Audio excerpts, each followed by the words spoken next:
Chegamos à quinta estrela. O ano é 2002, a primeira Copa do Mundo a ser sediada por dois países, Coreia do Sul e Japão. Você está no Meia na Canela e essa é a websérie 5 estrelas.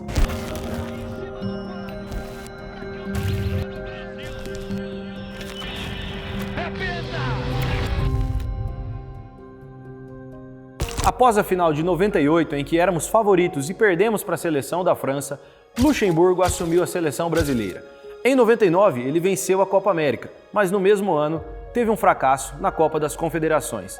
Em 2000, Luxemburgo caiu.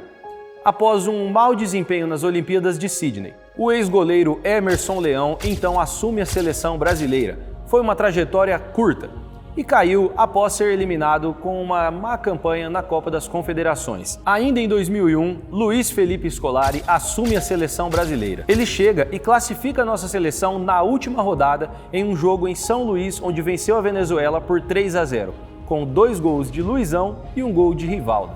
Romário, que vinha sendo muito pedido pelos fãs, perdeu espaço com Luiz Felipe Scolari. Ele passou a não ser chamado e Luiz Felipe preferiu outros nomes. Romário ou Ronaldo? Tinha muito na época essa briga, essa polêmica, tinha até votação, quem é que vai levar? Mas o Romário já estava velho, já não era mais aquele jogador que pudesse definir, já não tinha assim tanta força. Ele já não gostava de treinar, né? Você imagina, já não gostava de treinar. Com uma idade mais avançada, não tinha jeito. Aí tinha o Ronaldo com problema. Só que a sorte do Felipão, eis que ele tinha um pernambucano. Ele tinha Rivaldo. Rivaldo que, por onde ele passou, onde ele passou, ele era campeão. Então, Rivaldo, as pernas tortas, de novo vem aí um Garrincha da vida aí, sabe? Uns cambitos, aquelas pernas finas, mas jogava muito. Eu, como palmeirense, adorava ver Rivaldo jogar. Se eu tivesse que aqui dizer, escuta, dessas 5 seleções, quais as melhores, das que foram campeã do mundo? Eu elegeria a 70, em primeiro lugar, e depois essa de 2002. 7 de maio de 2002, data da convocação final para a Copa do Mundo. Ainda assim, mesmo após perder o espaço, Romário ainda acreditava que poderia ser chamado para a Copa. Mas Felipão apostou em Ronaldo Fenômeno, que vinha de momentos turbulentos, após ter aquele episódio de convulsão na final em 98, ter tido várias lesões no joelho e alguns médicos até falaram que ele não jogaria mais futebol. Felipão apostou no R9. Chegávamos mais uma vez com muita desconfiança e as coisas pareciam não estar dando muito certo. O nosso então capitão Emerson se lesionou em uma brincadeira em um rachão da seleção brasileira. Teve uma luxação no ombro quando estava brincando como goleiro. Foi cortado da Copa do Mundo e Luiz Felipe Scolari chamou Ricardinho. Com a saída de Emerson, Cafu assumiu a braçadeira de capitão. E o Brasil caiu no grupo C, junto com Turquia, Costa Rica e China. Teoricamente não era um grupo tão difícil, mas a Turquia, vocês vão ver que eles vão nos surpreender. E o primeiro jogo foi justamente contra eles, os turcos. Eu me recordo muito bem que a gente acordava de madrugada para acompanhar os jogos do Brasil. Em um jogo muito difícil, sem dúvida, o mais difícil da fase de grupos, o Brasil empatava em 1-1. Nosso gol havia sido feito pelo Ronaldo, R9. Jogou demais naquela Copa.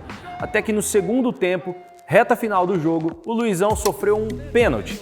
Foi falta, mas se tivesse VAR, a gente veria que foi fora da área. Rivaldo então converteu e deu números finais à partida. 2-1 para o Brasil, essa foi a nossa estreia em 2002. O nosso segundo jogo foi um pouco mais fácil. Também acordamos de madrugada, pra gente que assistiu não foi tão fácil assim. Mas metemos uma goleada de 4-0 nos chineses, com gol dos 4 jogadores com a letra R: Roberto Carlos, Ronaldinho, Ronaldo Fenômeno e Rivaldo.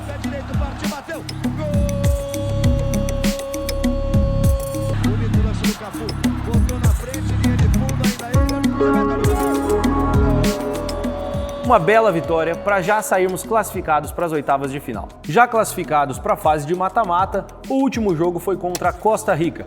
Felipão então decidiu poupar alguns jogadores, experimentar alguns jogadores que estavam no banco, e eles deram conta do recado. Edilson, por exemplo, jogou, o lateral esquerdo Júnior entrou muito bem e fez gol naquela partida. O destaque fica por um golaço do Edmilson, foi meio um voleio, uma bicicleta. 5-2 em cima da Costa Rica e classificação com 100% de aproveitamento. Com a nossa confiança reestabelecida para a fase final, as ruas aqui no Brasil começavam a ganhar cores, como o verde e o amarelo. Cores assim como a Ciacolor tem, uma empresa com excelência no que faz, atendendo todo o território nacional e exportando para todo o mundo. Tinta Ciacolor, mais que paredes, colorimos emoções. Lembrando que este conteúdo também é um oferecimento de VEC Digital. Se você ou sua empresa precisam vender mais, entre em contato com a VEC Digital, que eles terão as melhores alternativas para te atender. Chegamos então às oitavas de final, fase de mata-mata. As festas aqui pra gente aconteciam de madrugada, no começo da manhã. E enfrentávamos então a seleção da Bélgica, uma seleção muito forte, muito compacta, muito difícil de fazer gol nos caras. E o jogo, dito por muitos jogadores e muitas pessoas da imprensa, foi o mais difícil daquela Copa. Isso porque a seleção da Bélgica abriu o placar, fez 1-0 e não estava impedido, mas o juiz anulou. A Bélgica sairia ganhando. Com o jogo retomado, a seleção brasileira aplicou 2-0 com gols de Ronaldo e Rivaldo. Passamos para as quartas de final. A Bélgica era mais força. Então, os caras mais grandes, bola parada, era muito complicado de marcar eles. Agora a Turquia era mais qualidade. Então, assim, eu creio que a Turquia foi um pouco mais difícil. Porém, a gente conseguiu agredir mais. Mesmo tendo perdido o jogo, a gente conseguiu agredir muito a Turquia. E a gente viu assim como, a gente perdeu o jogo por detalhes. Porque assim, no fritar dos ovos ali, a gente comandou muito, por exemplo, posse de bola, né, chutes a gol, tal, tudo. A gente foi bem superior à Turquia, porém, como o futebol é resultado, né, e ser objetivo, eles foram objetivos, fizeram o gol, não tomaram, levaram. Esse jogo das quartas de final eu me lembro muito bem. Eu tenho uma recordação muito gostosa disso aí. Eu estava viajando com meu pai, a gente estava voltando de Curitiba, sentido interior do Paraná, e paramos no meio da estrada para assistir esse jogo numa padaria, de madrugada. Brasil e Inglaterra. Esse jogo, para mim, foi o que eu mais sofri, porque a Inglaterra abriu o placar com Michael Owen, após uma falha do zagueirão Lúcio, que vinha fazendo uma Copa muito boa. Mas naquele jogo tinha um cara chamado Ronaldinho Gaúcho, que estava muito inspirado. O primeiro gol do Brasil veio após uma jogadaça dele, driblou todo mundo e deu o passe para o Rivaldo e empatar o jogo, 1-1. E aí veio aquele golaço de falta que vocês já cansaram de ver. Alguns falam que ele chutou pro gol, outros falam que ele tentou cruzar. Mas a verdade é que até alguns jogadores já deram depoimentos falando que o Ronaldinho Gaúcho treinava aquela falta. E algumas pessoas falam que avisaram ele que o goleiro Seaman da Inglaterra jogava adiantado em todos os lances de falta e escanteio. Mas eu acredito na mágica do bruxo, né? Meteu aquele golaço de falta e estamos na semifinal. Então ele chutar pro gol e fazer o gol são duas coisas totalmente diferentes. É igual você bater um escanteio e falar, eu bati ali mesmo. E assim, a bola não vai... Às vezes você vai errar às vezes a batida vai um pouquinho para baixo da bola, às vezes um pouquinho para cima, que faz com que ela mude totalmente o local onde ela vai, né? E assim, o cara pode ficar batendo ali 10 anos, meu. Essa do Ronaldinho, parabéns para ele, porque ele conseguiu colocar a bola onde só entrava a bola lá, meu. Se fosse um pouquinho para cá, o goleiro pegava, se fosse um pouquinho para lá, batia no travessão. E aí ele fez história, né? Eu vou colocar a bola lá e a bola foi lá onde que ele pensou que era para ter ido mesmo. Então, parabéns para ele, né? Chegamos então à semifinal, um jogo que seria muito difícil contra os turcos por si só, até porque eles tinham perdido pra gente na fase de grupos com um certo erro da arbitragem. Eles estavam engasgados e queriam se vingar da seleção brasileira. Além daquele cartão vermelho que o Ronaldinho Gaúcho tinha tomado nas quartas e nos desfalcou naquela partida, o Ronaldo Fenômeno parece que tinha sentido uma lesão, mas isso não foi divulgado. O R9 então decidiu adotar uma estratégia para tirar o foco dessa possível lesão que ele tinha. Fez aquele corte de cabelo maluco, tipo o Cascão, que uma galera, várias crianças aqui no Brasil, adotaram naquele momento. Durante o jogo, o Fenômeno teve que tirar um coelhinho da cartola e meteu aquele biquinho salvador, fazendo 1-0 para o Brasil. Placar final. O Brasil estava então na grande final da Copa do Mundo de 2002 em busca do pentacampeonato. A grande final seria disputada no estádio de Yokohama, um estádio emblemático para os brasileiros. Além da seleção brasileira, vários outros times conquistaram títulos por lá. O prêmio de melhor jogador da Copa do Mundo foi dado para o goleiro Oliver Kahn antes mesmo da bola rolar. Eu acho que isso deu um pouquinho de azar para eles, né? Sorte a nossa. O curioso é que antes dessa final, o Ronaldo Fenômeno falou que estava com medo de dormir. Ele estava com medo de que acontecesse novamente o que tinha acontecido em 98. Teve aquele episódio convulsivo. Para pôr fim ao seu pesadelo, Ronaldo Fenômeno fez os 2 gols da final e trouxe o título para nossa casa. Então imbatível não é. Autoriza o árbitro, mexe na bola a seleção brasileira. Primeiro gol foi um lance curioso. O Filipão pedia para ele que quando ele perdesse a bola, ele corresse pelo menos 5 segundos para tentar recuperar. E deu resultado. Tocou a bola para o Rivaldo, que chutou para o gol. Num frango do Oliver Kahn, que havia recebido o prêmio de melhor jogador da Copa, ele soltou a bola nos pés logo de quem? Ronaldo Fenômeno. 1-0 para o Brasil ainda no primeiro tempo. O Ronaldo quase igualou o recorde do Jairzinho, que tinha feito gol em todos os jogos de uma única edição da Copa do Mundo. Ele só não marcou gol contra a Inglaterra, mas foi o artilheiro da Copa do Mundo e até aquele momento assumiu o título de maior artilheiro das Copas. Ronaldo em 7 partidas fez 8 gols, é muita coisa. É lindo de ver para o Ronaldo Fenômeno, ele jogou demais. Você que se lembra, concorda comigo? Essa história de redenção maravilhosa do Ronaldo Fenômeno rendeu a ele, no final de 2002, a premiação de melhor jogador do mundo, e com muitos méritos. A história desse cara é de muita superação e é muito bonita. Particularmente foi um dos maiores que eu pude ver jogar. Algumas curiosidades dessa final. Sabe aquela foto do começo do jogo, aquela foto que falam que não vai sair em lugar nenhum? Geralmente essa foto é só com os 11 titulares.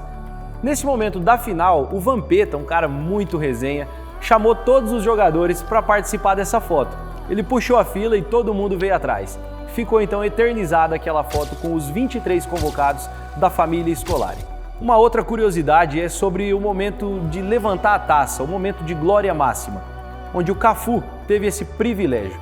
Geralmente os capitães pegavam a taça e erguiam, como a gente já falou para vocês aqui nessa websérie, o gesto eternizado pelo Bellini lá em 58. Mas o Cafu foi mais longe. Ele subiu naquela banquetinha onde ficava a taça, deu um beijo e ergueu. 100% Jardim Irene. Um salve pro Jardim Irene, inclusive. Obrigado, Cafu. Obrigado, Seleção Brasileira. Somos os únicos pentacampeões mundiais. Como vocês podem imaginar, a festa foi muito grande. Os jogadores brasileiros vieram no avião fazendo festa do Japão até aqui. Muitos falam que nem se lembram do que aconteceu. Inclusive, quando chegou em Brasília, o Vampeta, mais uma vez, um cara muito resenha, puxou a fila. E a hora dele descer para receber a medalha do presidente, ele desceu fazendo cambalhota. É brincadeira, essa imagem ficou eternizada em todos os nossos corações também. Já no Brasil, no trio elétrico, embalados pelo som de Ivete Sangalo, o Vampeta, mais uma vez, é o rei da resenha. Ele perdeu a camisa da seleção brasileira e colocou a camisa do Corinthians, o time que ele jogava na época. O Marcão, goleiro do Brasil, chegou nele e falou: "Pô, você tá maluco? Só você com a camisa diferente?" O Vampeta tirou a camisa do Brasil do Marcão, jogou pra galera e falou: "Agora eu e você estamos diferente, vai ter que vestir a do Palmeiras." Finalizamos então o nosso último episódio da nossa websérie 5 estrelas. O Brasilzão, o único penta até hoje, continua nos trazendo alegria. E se vocês gostaram dessa websérie, deixa o seu like aí no vídeo e comenta pra gente. Vocês querem um especial da 6ª estrela? Quem sabe, se o Hexa vier, o Meia na Canela pode fazer pra vocês. Galera, esperamos que vocês tenham gostado. Não se esqueçam de se inscrever no canal e ativar as notificações para não perder os outros conteúdos que a gente está trazendo para vocês. Gostaríamos de agradecer em nome de toda a equipe do Meia na Canela a todos os nossos patrocinadores e apoiadores, Ciacolor, VEC Digital, a todos que deram os seus depoimentos e puderam contribuir de alguma forma para que esse projeto acontecesse. O nosso muito obrigado a todos vocês. Vocês estão no Meia na Canela e essa foi a websérie 5 estrelas. Muito obrigado pelo convite aí, Meia na Canela. Foi muito legal passar um pouquinho da minha experiência, né, um pouquinho da minha carreira aí para vocês. Tomara que todos que estão vendo aí entrem aí no canal para acompanhar o canal. E agora em japonês, né? Nihonjin no minasama, hontou ni kono Meia na Canelaという番組をご覧になっている方はぜひぜひチェックしてください。僕がちょっとした僕の経験を伝えることができたと思うし、これからポルトガル語になるんだけど、ぜひぜひメガネカメラをよろしくお願いします。